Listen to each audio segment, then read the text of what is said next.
Boa tarde, pessoal. Vamos iniciar aí então mais uma semana de atividades, tá? Nessa segunda-feira, dia 22 de junho, as atividades do nosso livro Trilhas da Aprendizagem, a gente vai chegar aí na aula 15, que seria a última aula desse livro, tá? Então, a gente vai finalizar o livro Trilhas da Aprendizagem hoje. Iniciando aí no caderno de português, tá? Colocando o alfabeto, o cabeçalho, a data de hoje, o nome da escola, o dia da semana, o nome da professora, tá bom? Então, registra bonitinho no caderno as páginas do livro que vocês fizeram nesse dia, para estar lá comprovadinho que vocês participaram e fizeram a atividade. E vamos então aqui fazer a correção lá na página 29 até a 33. Aula 15, leitura de lendas comuns em todo o Brasil. Então, vamos lá. Livro Trilhas da Aprendizagem. Bom, a gente vai começar aí a falar um pouco sobre as lendas, tá? Do nosso folclore. A gente está chegando perto aí de uma época onde essas histórias, elas ficam mais lembradas pelas pessoas, tá? São lendas, histórias lendárias que todo mundo já ouviu falar desde pequenininho, tá? Então, vamos ler alguma delas, ó. As mais comuns em todo o Brasil são essas. Curupira ou Caipora. Personagem protetor das florestas e dos animais, que tem os pés voltados para trás. Dizem que ele é originário do Sudeste, mas é comum em todo o Brasil, com pequenas variações entre as regiões. O boitatá. Animal extraordinário que vive nos rios e tem os olhos de fogo. Além de ser conhecido entre os índios, também é muito comum em todo o país, bem como na América do Sul e na Central. Matinta pereira.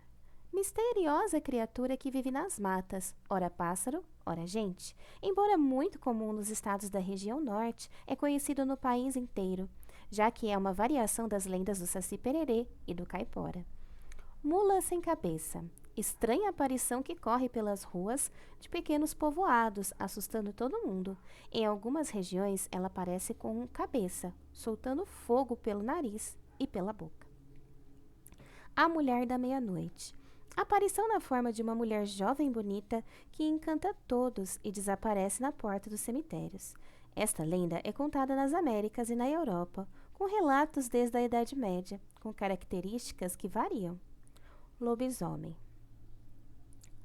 Criatura metade homem e metade lobo, a quem se atribui a preferência por alimentar-se de crianças, lenda europeia que se tornou comum em todo o mundo. Aí aqui está dividida pelas regiões do Brasil, tá? Que seria norte, sul, sudeste, nordeste, centro-oeste, tá bom? Então vamos lá. Na região centro-oeste. Romãozinho. Eis a lenda de um menino que era maldade em pessoa. Era tão ruim que cometeu um falso testemunho contra a própria mãe, então foi amaldiçoado a não morrer nunca. Lendas do Nordeste. Besta fera, terrível criatura que assusta as cidades do interior e que, segundo a crença, é o próprio demônio. Papa Figo. Personagem que sofre de uma terrível doença que só pode ser curada com o fígado de crianças. Equivale ao papão, ou bicho-papão, lembrando também a lenda europeia do velho do saco. Barba Ruiva. A história nasceu no Piauí, às margens da Lagoa Paranaguá. Trata-se de um estranho homem de barba ruiva ou branca que corre atrás das mulheres. Lendas da região norte. Mãe d'água ou Iara. Sereia que, com seu canto mágico, atrai as pessoas para o fundo dos rios. Cobra grande boiúna ou cobra norato. Serpente que vive nos rios da Amazônia. Pode ganhar várias formas, como uma canoa, um barco ou uma grande cobra escura que solta fogo pelos olhos e come pessoas. Lendas da região sudeste. Saci, duende idealizado pelos indígenas brasileiros como apavorante guardião das florestas. A princípio, ele era um curumim perneta, de cabelos avermelhados, encantador de crianças e adultos que perturbavam o silêncio das matas. Em contato com o elemento africano e superstição dos brancos, tornou-se negro, ganhou um gorro vermelho e um cachimbo na boca. É personagem símbolo de nosso folclore. Missa dos Mortos. Lenda que fala de uma misteriosa missa que de tempos em tempos é realizada para aliviar as almas penadas. Lenda da região sul, Negrinho do Pastoreio. Personagem do folclore gaúcho, datado do final do século XIX. Ele cavalga pelos pampas montado em seu cavalo baio e ajuda a encontrar coisas perdidas, socorrendo a quem lhe pede, tá? Então aí trouxe as principais lendas pra gente. E na atividade 1 ele queria que você pegasse o título dessas lendas e colocasse em ordem alfabética, tá? Então, da letra A até a letra Z aí, para você organizar, se você fosse fazer um livro com essas lendas, todas em ordem alfabética. Então, aqui eu coloquei, tá? Acabou ficando 2 colunas, porque não tinha linha para todas os títulos, tá? Começando da letra A ali, ó, A Mulher da Meia-Noite, depois eu fui para a letra B. Lembrando que quando a gente está colocando em ordem alfabética e tem várias palavras que começam com a mesma letra, a gente organiza olhando a segunda letra. Se a segunda também for igual, você olha a terceira e assim por diante. Que nem Barba Ruiva e Besta Fera. Começam com B. Mas como eu sei qual que vai vir primeiro? Eu olhei a segunda letra, tá vendo? Ó, o Barba Ruiva tem a letra A depois do B. E o Besta Fera tem a letra E depois do B. O A vem antes do E, então o Barba Ruiva vai ficar antes do Besta Fera. Mesma coisa o Boitatá. Letra O, ele vai ficar depois do besta, tá? Então, isso aconteceu aqui também com a letra M, ó, Mãe d'Água, Matinta Pereira, ó, o E vem antes do T, Missa, ó, o I vem antes do U, então você vai olhando letrinha por letrinha, começando da primeira. Se a primeira for igual, olha a segunda. Se a segunda for igual, olha a terceira e organiza aí de acordo com a ordem alfabética, tá? E ficava dessa forma organizado, assim. Aqui na atividade, na continuação, fala para a gente organizar na tabela e colocar a região a qual pertence. Não tinha linhas para todos os títulos de lenda, tinha só 9, tá? Então, o que que eu fiz? Eu fui pegando algumas das regiões e colocando. Então, você escolhe as principais aí e vai preenchendo até você chegar à quantidade que está pedindo, tá? Então, eu coloquei algumas aqui, ó, de todas as regiões, norte, sul, sudeste, centro-oeste, tá? Nordeste. E aí, ficou organizadinho assim, mas você pode escolher outras, tá? Tem mais outras da região nordeste, por exemplo, que você pode colocar no lugar, tá? E a atividade 2 era para você fazer uma reescrita. Você vai escolher uma dessas lendas, qualquer uma delas que você mais gostou, tá? E você vai reescrever. O que que é reescrever? Você não vai copiar. Você vai ler, bem lido, pode ler até umas 3 vezes, tá? Depois você não vai olhar mais e você vai escrever com as suas palavras. Escrever o que você lembrar para fazer a reescrita aí dessa lenda, tá bom? E uma sugestão que eu dou, uma das lendas mais conhecidas é o Saci, para as crianças descreverem, é bem tranquilo. Descrever como é o Saci, o que ele costuma fazer, tá? Então, se vocês ficarem em dúvida de qual escolher, o Saci é uma boa escolha, tá bom? Que é o nosso símbolo do folclore aí. Depois das atividades de português, a gente tinha algumas atividades de matemática, onde a gente ia começar a trabalhar com estatística, tá? A estatística aí, ela vai envolver tabelas e gráficos. Então, vamos lá. Probabilidade e estatística, página 69 até a 71. Vamos lá na parte de matemática, página 69, aqui. Probabilidade e estatística. Então, vamos lá. Trilha de conhecimentos. Então, ele traz um probleminha aí pra gente, ó. O professor de educação física fez um levantamento de quais esportes os estudantes do 3º ano mais gostavam. Como havia muitos estudantes, o professor pediu a ajuda de um deles para fazer o registro. Veja como o Ricardo anotou. Então, se a gente olhar a tabelinha do Ricardo aí, a gente tem 4 esportes diferentes, tá? Que foram votados pelos alunos dos 3º anos. Provavelmente foi mais de uma sala, tá? Todos os 3º anos da escola. E ele foi fazendo quadradinhos. Então, quer dizer que cada 4 pessoas que votavam, ele fechava um quadradinho, tá vendo? Então, cada tracinho é uma pessoa, tá? Aí, aqui era pra gente contar e organizar na tabela o número de estudantes. No futebol, se a gente contar, ó, a quantidade de pauzinhos que formam os quadradinhos dá 28 alunos. Basquete, 20 alunos. Vôlei, 21 alunos e queimada, 24. E aí era só responder as perguntinhas, ó. Qual esporte os estudantes do terceiro ano mais gostam? O mais votado foi o futebol, né? Que tá aí com 28 votos, tá? Então é o futebol. Qual eles menos gostam? O que eles menos gostam é o basquete, que ficou aí com 20 votos só, tá? Então é o que tinha menos votos era o basquete, 20. Quantos estudantes participaram do levantamento feito pelo professor? Para você saber quantos eram, era só somar tudo. Provavelmente aí você não podia votar em 2 esportes, você só podia votar em um. Então a gente entende que não teve repetição de aluno, cada um votou em um. Então, se eu somar todos eles, dá 93 alunos aí que participaram da pesquisa, tá? Letra D. Qual a diferença entre o número de estudantes que preferem o futebol e os que preferem vôlei? Registre como você descobriu.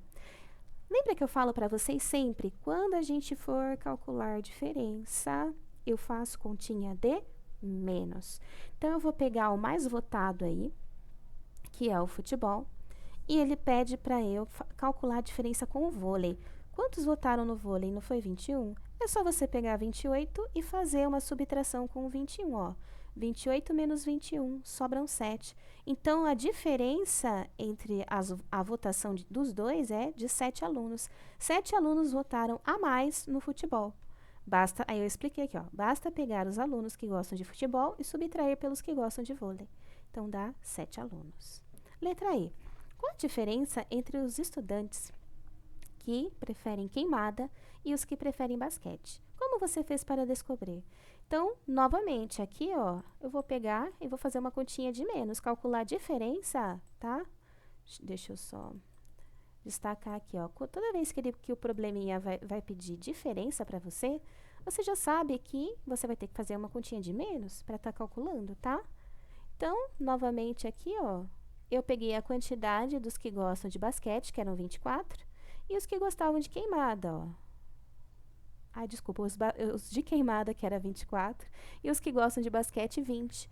E eu fiz uma continha de menos, ó. 24 tira 20 dá uma diferença de 4 alunos.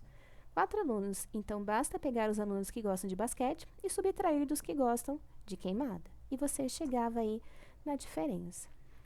Aqui, ele quer que você monte os seus dados para estar fazendo aí a sua pesquisa, a sua estatística, tá? Então, assim, você vai organizar uma tabela dessa para cada pessoa aí da sua família, tá? Você não vai entrevistar uma pessoa só, você vai entrevistar todo mundo que está na sua casa. Então, você pode copiar essa fichinha aqui para várias pessoas, tá? Coloca o nome, você pode fazer no caderno mesmo, várias vezes. Você tem seu pai, sua mãe, seu irmão, sua tia, sua avó, 5 pessoas. Faz 5 fichinhas iguais para você estar podendo trabalhar com esses dados, tá bom? Então, aqui, ó, você vai colocar de acordo com a pessoa. Vamos supor, você pegou sua mãe. Então, você vai fazer um xizinho aqui, ó. Aqui você põe o nome da sua mãe. Ou outra pessoa, se for tia, avó, outros. Sexo masculino ou feminino, a pessoa é homem ou mulher, tá? O que ela gosta mais? Se eu fosse votar, ó, dentre essas músicas aqui, ó, rock, samba, romântica e funk, eu gosto mais de música romântica, tá? Então, seria meu voto. E cada pessoa da sua família vai votar em uma música diferente. Então, vamos lá. Depois que você fez as suas fichinhas, você vai pegar e vai organizar aqui quem do sexo masculino votou em rock e quem do sexo feminino votou em outras músicas, tá? Eu vou colocar uns dados de exemplo para a gente poder estar fazendo o gráfico de barras aqui embaixo, para vocês verem como se faz, tá? Então, vamos supor que você entrevistou 4 pessoas da sua família, sua mãe, seu pai e seus 2 irmãos. É só um exemplo, tá? Então, vamos supor, a sua mãe votou em funk. O seu pai votou em sertanejo, tá? Então, aqui ele pede número de pessoas. Vamos supor, a sua mãe e a sua irmã votaram em funk. Então, eu ponho 2 pessoas do sexo feminino votaram em funk. E o seu pai e o seu irmão votaram em pagode. E vamos supor que a sua avó, sua tia e você votaram, sei lá, em sertanejo. Então, coloco uma pessoa, sei lá, sua avó do sexo feminino e as outras duas do sexo masculino, tá? E aqui a gente põe o total. Os outros não foram votados. Aqui 2 pessoas votaram em funk, 2 pessoas em pagode e 3 votaram em sertanejo. Vamos supor a pesquisa que foi feita com a família aí, desse jeito. É só um exemplo, tá, gente? O de vocês provavelmente vai ficar diferente. Para você construir o seu gráfico de barras, tá? A gente pode pegar os 3 tipos musicais que foram votados, que no caso eu escolhi aqui o funk, o pagode e o sertanejo. Então, a gente vai escrever ali embaixo, ó. Aqui eu vou escrever funk, aqui eu vou escrever pagode e aqui eu vou escrever sertanejo, que foram os 3. Se vocês votaram em mais músicas além de uma, então você pode colocar mais coisas aqui embaixo, junta mais um pouquinho para colocar mais, tá? E aí você vai pintar a quantidade de quadradinhos de acordo com a quantidade de votos, tá? Então vamos lá.